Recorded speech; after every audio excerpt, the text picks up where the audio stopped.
تلنگانہ حکومت نے ریاست میں دسہرے کی تعطیلات کا اعلان کر دیا۔ اطلاعات کے مطابق تمام اسکولوں میں 21 سپٹمبر سے 3 اکتوبر تعطیلات ہوں گی۔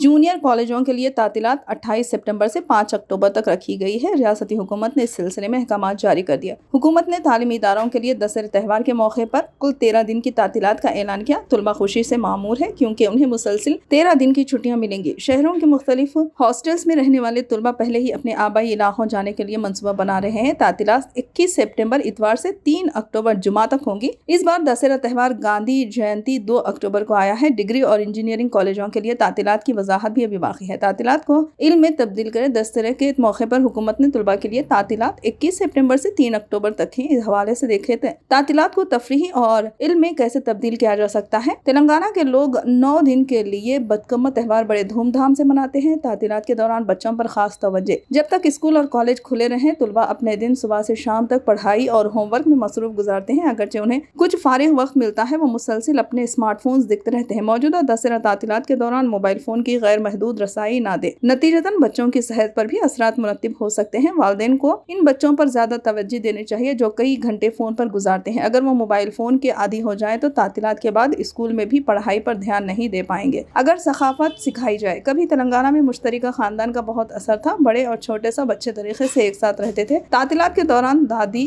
نانی اور رشتہ دار کے گھر جانا عام بات تھی۔ والدین کو چاہیے کہ تعطیلات کو تلنگانہ کی ثقافت اور روایت سکھانے کا موقع بنائیں۔ تہواروں کی اہمیت اور ان کے پس منظر کے بچوں تک پہنچائیں۔ کتابوں کی طرف ذہن مائل کریں۔ بدلتے حالات اور سوشل میڈیا کے اثرات کی وجہ سے بچے کتابیں پڑھنے سے دور ہو رہے ہیں۔ زیادہ تر مختلف قسم کی آن لائن ویڈیوز دیکھنے لگتے ہیں۔ کتابیں پڑھ کر لائبریریوں میں بے پناہ علم حاصل کیا جا سکتا ہے۔ جو لوگ کتابیں پڑھتے ہیں وہ عظیم شخصیات بن گئے ہیں۔ تعطیلات کے دوران بچوں کو ہر صبح یا شام ان کے علاقے کی لائبریریوں میں لے جا کر مختلف چیزیں بتائی جا سکتی ہے۔